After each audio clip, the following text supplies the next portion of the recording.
Hi, this video is intended to support your learning if you have bought this book, The Easy Way to Learn Astrology, which has now been translated into Spanish. And I'm going to attempt that one. Astrología Fácil.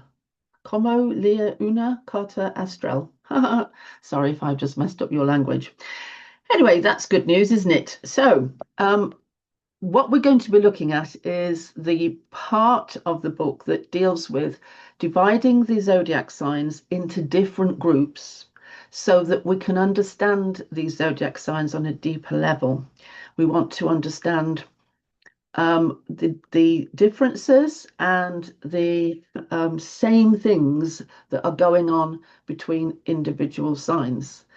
So, um, the zodiac signs, there's 12 of them.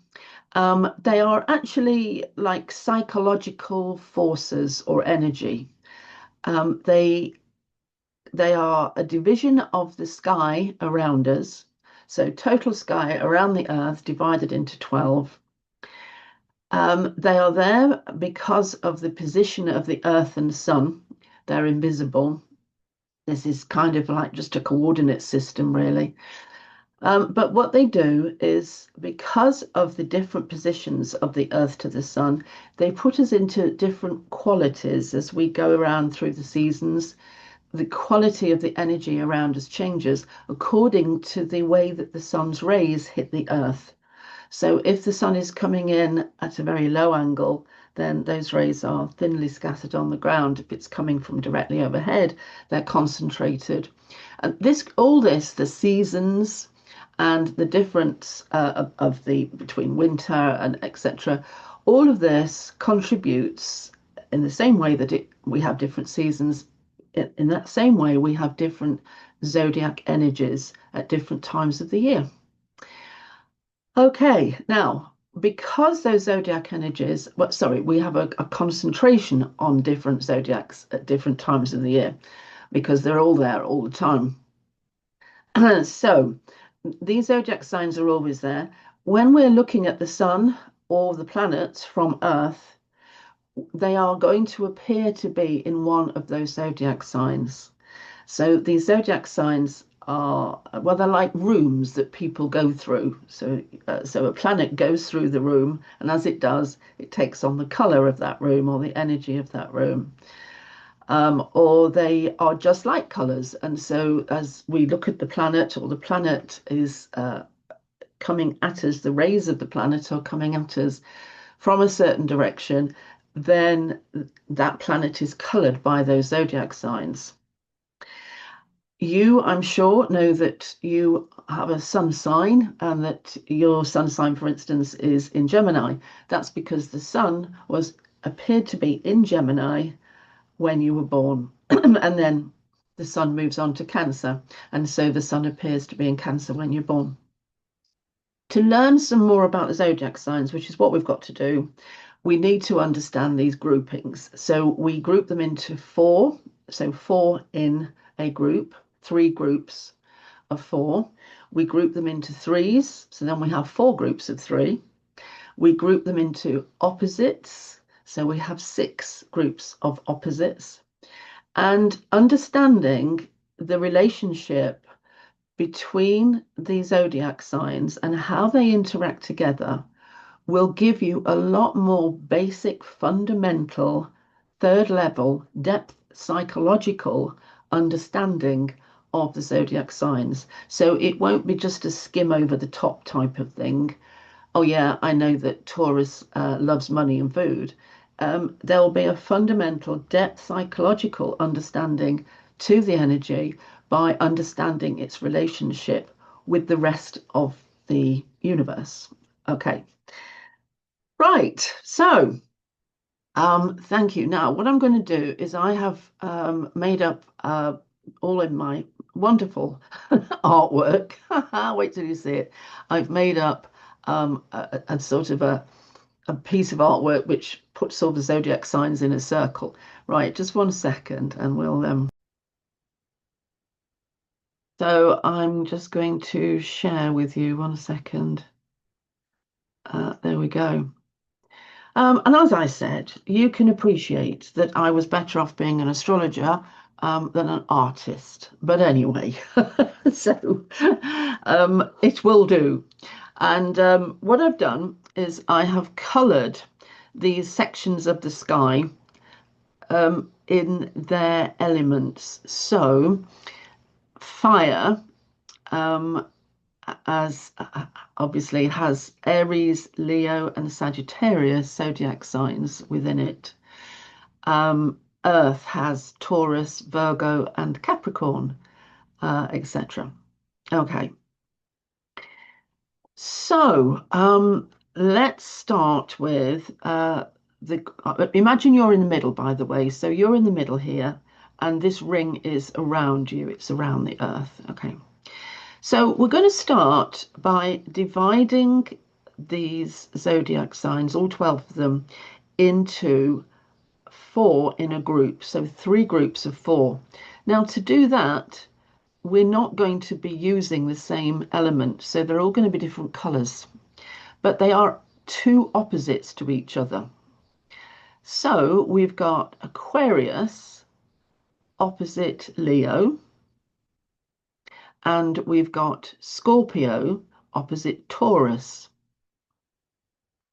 Now I'm hoping that you can see that line, that there's a kind of a direct opposite line there, so that you can see that cross. Okay, now let's take another one. Let's step up to here. Okay, so we've got Sagittarius opposite Gemini, and then that in a cross is square to Pisces and Virgo. So we've got an opposite there, and it crosses the opposite there.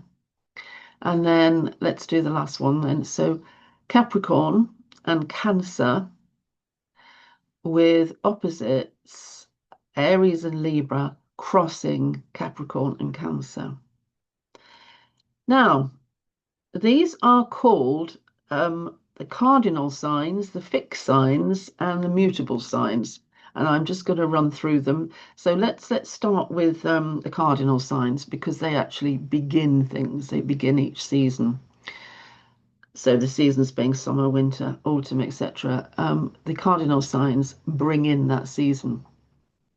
So cardinal, we've got Aries here, Libra opposite, and then Capricorn here, and then Cancer here. So those are the 4 cardinal signs. Now, what we need to learn about cardinal is that they are very forthright. They initiate, they instigate, they proceed outwards, they lead. Now, the thing is that these elements don't always match that energy. Cardinality energy is very kind of masculine or yang in its expression. So, okay, if we've got a zodiac sign here, Aries, and it's fire, so we know that that is a masculine or yang zodiac sign. And we have Libra here, and we know that Libra is air, and so that is a masculine yang zodiac sign. Then these 2 are going to suit cardinality, the initiating, instigating, leading energy. Whereas with Capricorn and Cancer, these are both feminine or yin. And so the energy, the feminine energy, is matched with masculine energy, yang, cardinality.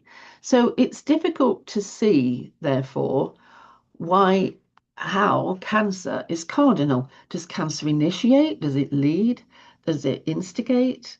Does it proceed outwards?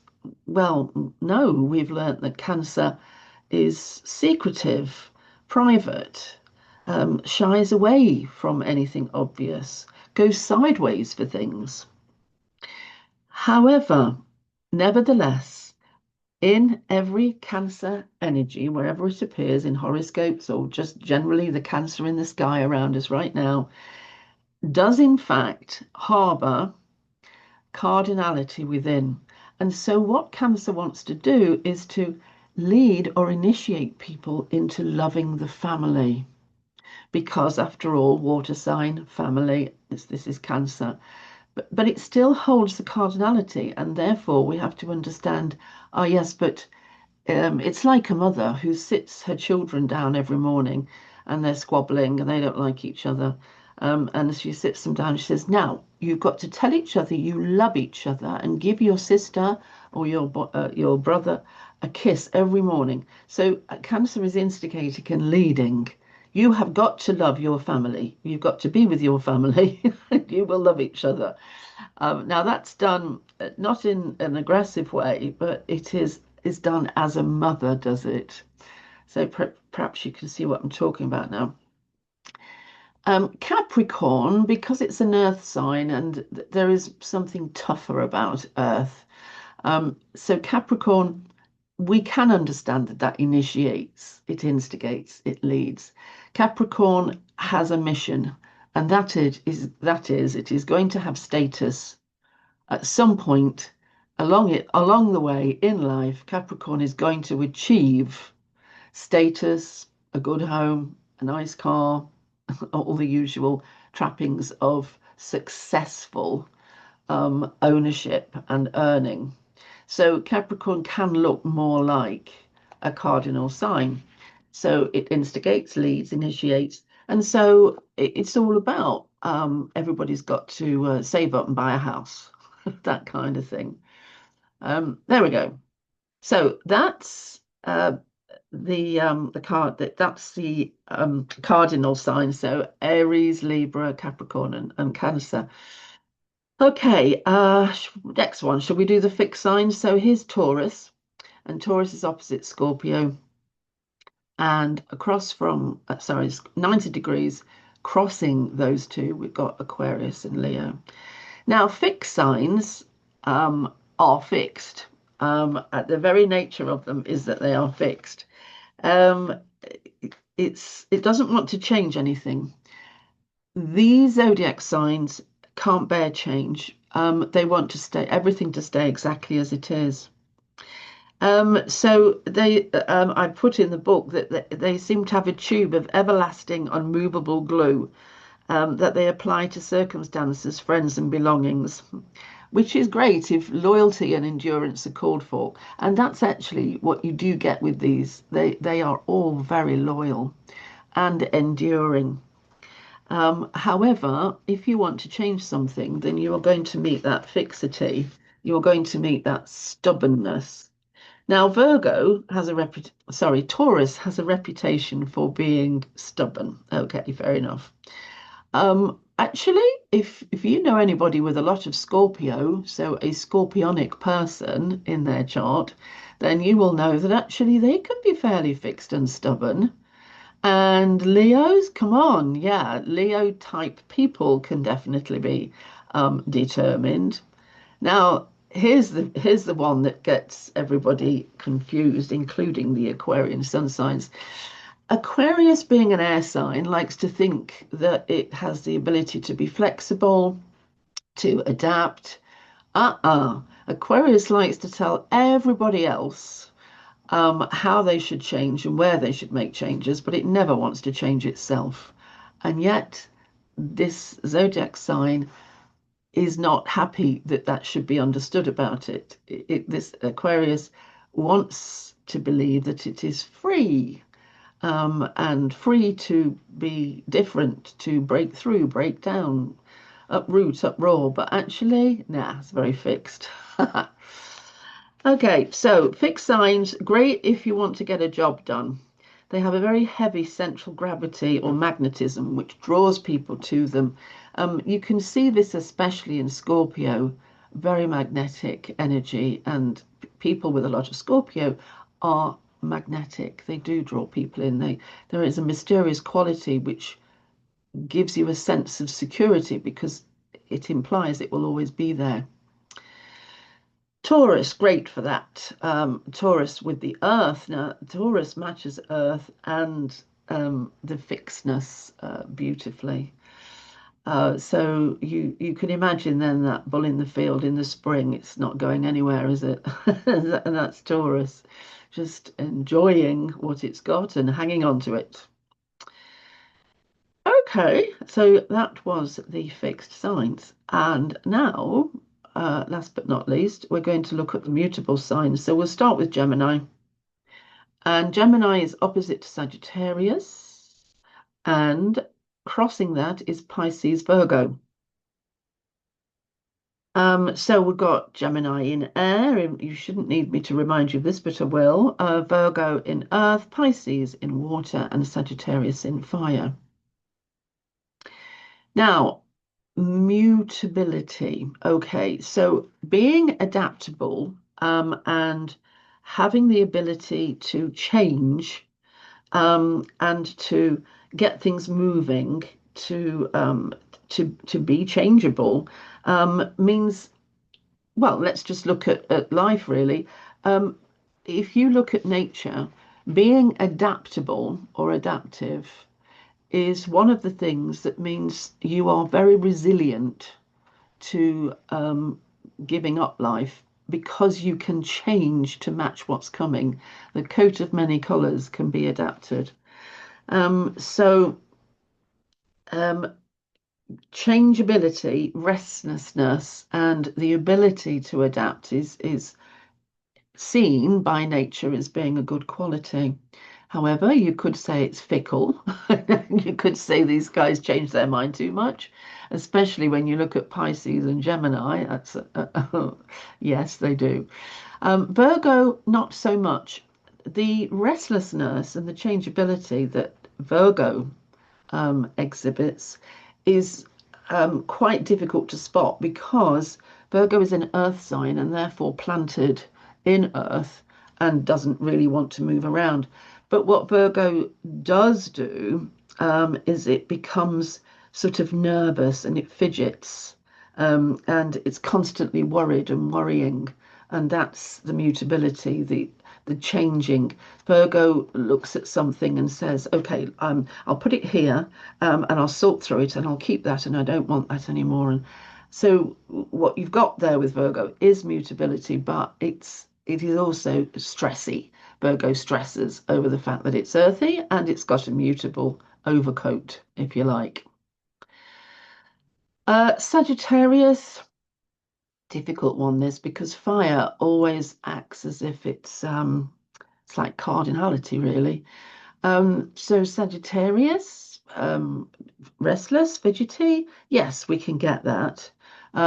Always there must be a new horizon, always there must be something, a new journey to go on. Um, Changeability in that case, yes, that's where the change comes, wanting a new experience. Gemini, well, you've already read Gemini in the book, haven't you? Let's face it. I mean, Gemini is the master of mutability, a butterfly that doesn't settle very long anywhere. With Gemini, it's always give me this day my daily opinion or my hourly opinion in some cases. Pisces mutability, water loves mutability. It has no problem with it. So the changing, flashing, different warmth and then cooler, all to do with water, the constant movement of water. So very easy to imagine Pisces with its mutability. Okay, now we've covered all of those groups. I just want to point out that they repeat as they go around. So, first of all, with Aries, you've got the cardinality.